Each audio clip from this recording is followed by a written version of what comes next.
Hi, I'm Carly Henry. I am a teacher with the Delaware Autism Program. I've been a teacher of children with autism for about 13 years now. I have a self-contained class of 5 students in a regular elementary school called McLaren Elementary.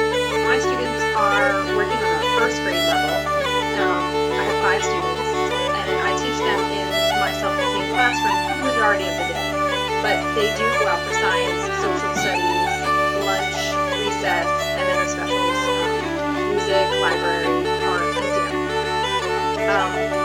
My paper is about formative assessment, and when I started my paper, I'm not sure that I was really that aware of the difference between formative and summative assessment. I just knew that with my students, I had to do a daily, almost minute-to-minute check on where they stood when I taught the material to them, even when I was working with old material. My students need a lot of review and a lot of generalization teaching whenever we sit down at our table to work.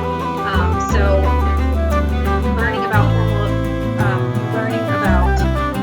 formative assessment and summative assessments when it pertained to more of a general ed population was what my goal of this paper was.